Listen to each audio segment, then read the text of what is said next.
This is Ian Cameron for Sportsbook Review, looking at college football for the upcoming week. We'll break down the marquee games. Let's begin with Virginia Tech, North Carolina, an ACC battle.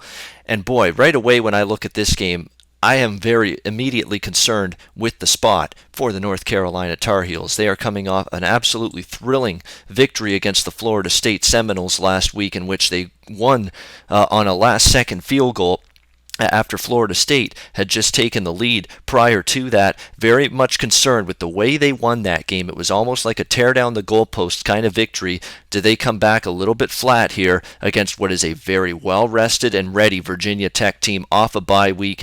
And it's worth noting, Justin Fuente, Memphis Tigers head coach, tremendous track record off a bye week with extra time to prepare when he was coaching Memphis. That could carry over here, and I like what I see from the Virginia Tech Hokies so far this season. Gerard Evans looks like they have found a quarterback in him to run this up-tempo Justin Fuente offense, and so far it's been going very well. On that side of the ball for the Hokies. They've put up 54 and 49 points in their last two games against East Carolina and Boston College, and I'm not convinced North Carolina has a great defense this season. I mean, we thought Gene Chizik had made strides with this unit last year, but boy, they've given up some points. I mean, they gave up 33 to a bad Georgia offense in the first game of the season, 28 points. James Madison even scores that on them. Pittsburgh scores 36 on them, and then 35 last week given up to Florida State. So I am not sold on this North Carolina offense. I like the spot for Virginia Tech. I like them off the bye. I think they can win this game outright. I'll look to Virginia Tech plus 1.5 here against North Carolina in that game. Next up, Oklahoma, Texas, Red River shootout time. They call it the Red River rivalry. Can we not use the term shootout anymore? I mean, really, is the world that much screwed up that we can't use the term shootout anymore? Really? Can we not do that? I mean, why do we have to say Red River rivalry? It was the Red River shootout for the longest time, but now, we can't say that. It's not politically correct to say shootout. Oh my goodness. Anyway, Texas and Oklahoma doing battle, and boy, the pressure is on for Charlie Strong here with this Longhorns team. He's assumed the roles as defensive coordinator. I don't know really if that matters, to be honest with you. This Texas defense continues to get shredded, and that win against Notre Dame, does that really look impressive anymore after what's happened to the Irish here early in the season? I don't think so. Texas is going to be in trouble here defensively. I don't care what they say. I don't care what Charlie Strong tries to do to fix this defense. I don't think it's something that's fixable. The personnel just isn't good enough. They're slow reacting. They don't make tackles in the open field, and Oklahoma should have a field day offensively against this Texas defense. Baker Mayfield, the quarterback, should have a big day. The running back combo of Joe Mixon and Samaje Perine should also do a very good job running the football on the ground for this team. I think it's going to be a long day for the Texas defense, but on the flip side, I'm not sold on Oklahoma's defense. You saw what happened last week. Gave up a ton of points to TCU. I think Shane Buechele learning this Texas offense very well. And they can throw in Tyrone Swoops there as a change-up to run the football from the quarterback position as well. Very dynamic and explosive Texas offense.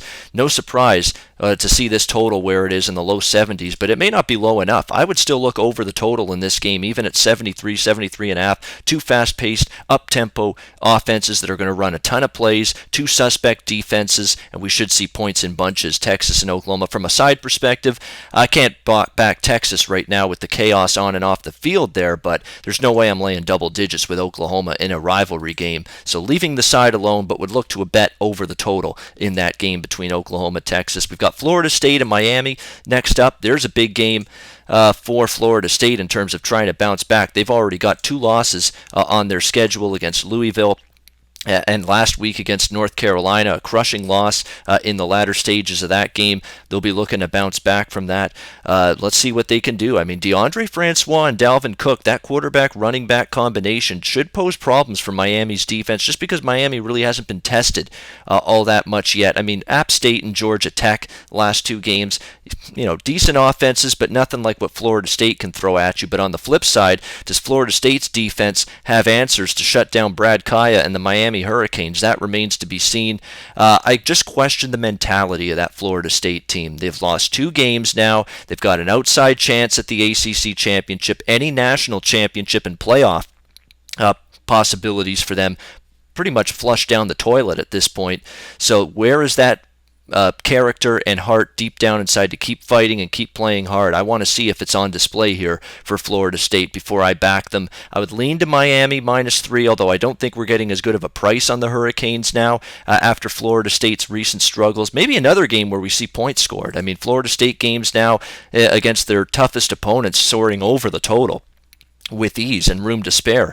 The Florida State-Louisville game flew over the total. Last week's game against North Carolina, North Kakalaki, that ended up going over the total. And I think 64.5, reasonable enough total to maybe play it up and over. So maybe that would be my lean in that game between the Seminoles and Hurricanes Saturday. Tennessee taking on Texas A&M, a battle of undefeateds in the SEC. And I think this is a flat-out, if you are a situational spot handicapper, you're flat out betting against Tennessee here in this spot. That's all there is to it. How on earth does Tennessee still have any gas left in their emotional and physical tanks after what they've went through in the last couple of weeks?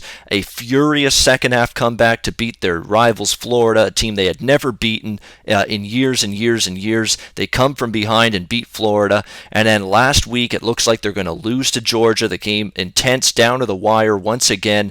And then Tennessee with the miracle Hail Mary touchdown pass from Josh Dobbs at the end to win it.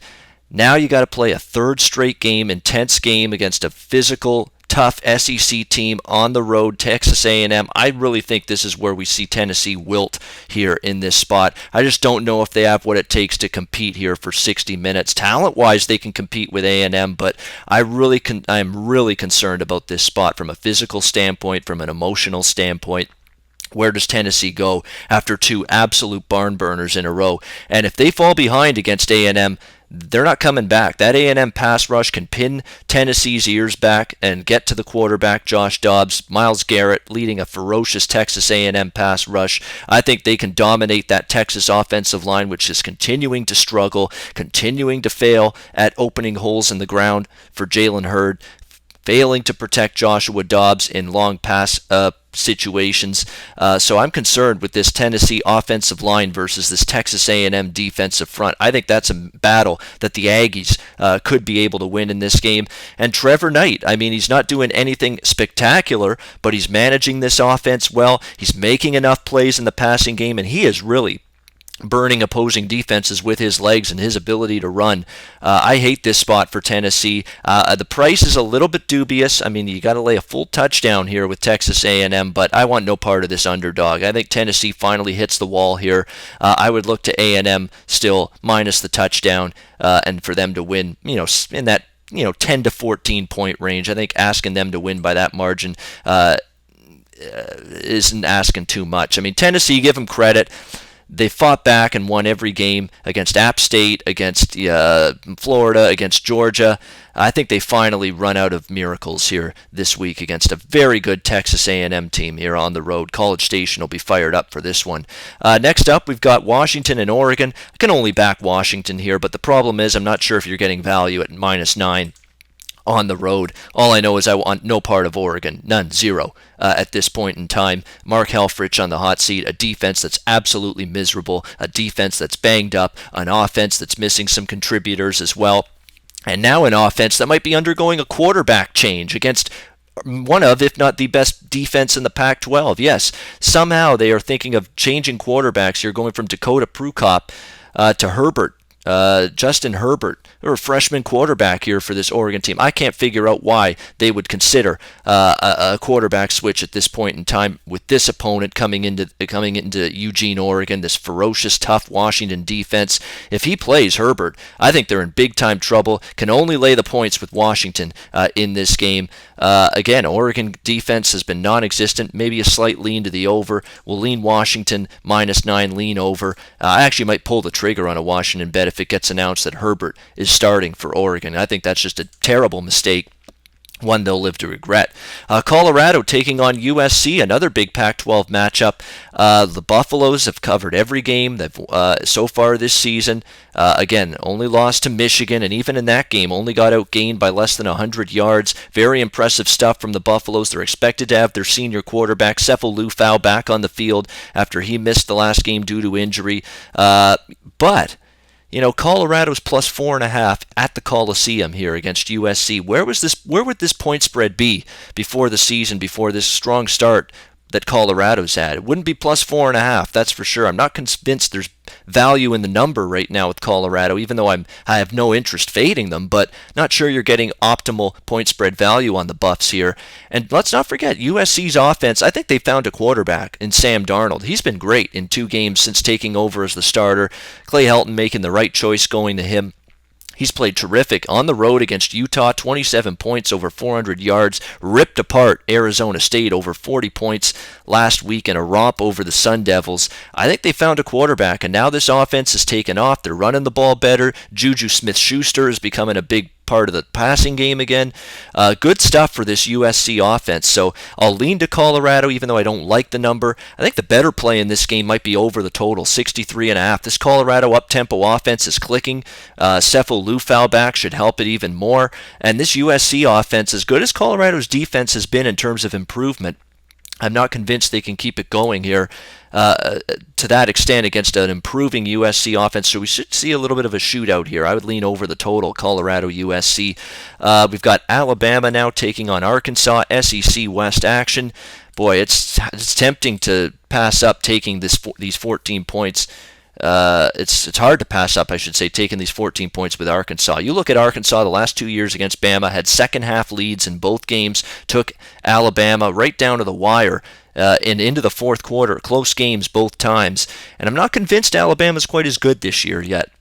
Jalen Hurts has shown some promise at the quarterback position, but he's still young. I think the offense still has a ways to go to get better, and this is a physical, tough Arkansas team. They're not going to get completely outmanned in the trenches by Alabama, and I think Justin Allen, the younger brother of Brandon Allen, or Austin Allen rather, the younger brother of Brandon Allen, he might even be a better quarterback here than his brother who used to play at Arkansas. He's been very good in the passing game.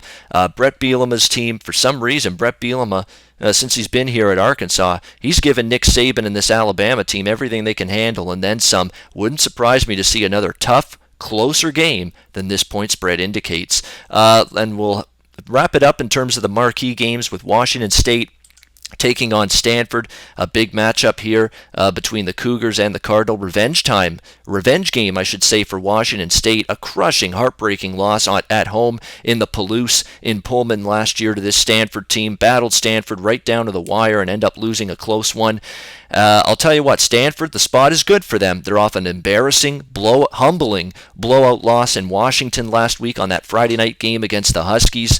And you think this is their spot to step up and bounce back strong, but I'm in no rush to lay 7.5 points with Stanford. That's all there is to it. They've got 2 cornerbacks out due to injury, key cornerbacks in that secondary, and what's Washington State's strength? Throwing the football in this Mike Leach air raid attack. So I would expect Luke Falk and that Cougars passing game to really attack the vulnerable Stanford secondary, and I'm still not sold in Ryan Burns, the quarterback, being consistent at the quarterback spot. They have one playmaker on this Stanford offense. It's Christian McCaffrey. And if you shut him down, you've got a pretty good chance to give Stanford a tough game, if not beat them. I think Washington State is in this game for the full 60 minutes. Could only look toward Washington State as a touchdown underdog in that game. All right, let's wrap it up with my play of the week in college football this week. We've done a very good job with the plays of the week. We had a South Florida, Cincinnati over the total winner with my play of the week in college football last week. Let's see if we can deliver another one. We're going to go to a game that we haven't talked about yet, but we're going to now.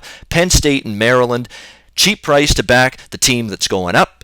Cheap price to fade the team that's going down. The team that's going up is Maryland. Maryland, to me, is an improving football program. DJ Durkin is proven to be a quality hire. I like what I've seen from this Terps team, and I don't like at all what I've seen from this Penn State team. They're going in the wrong direction. James Franklin's on the hot seat. This up-tempo offense with Trace McSorley at quarterback has not gotten off on the right foot, and this defense is banged up beyond belief, especially at the linebacker position, which has always been the strength of these Penn State teams over the years.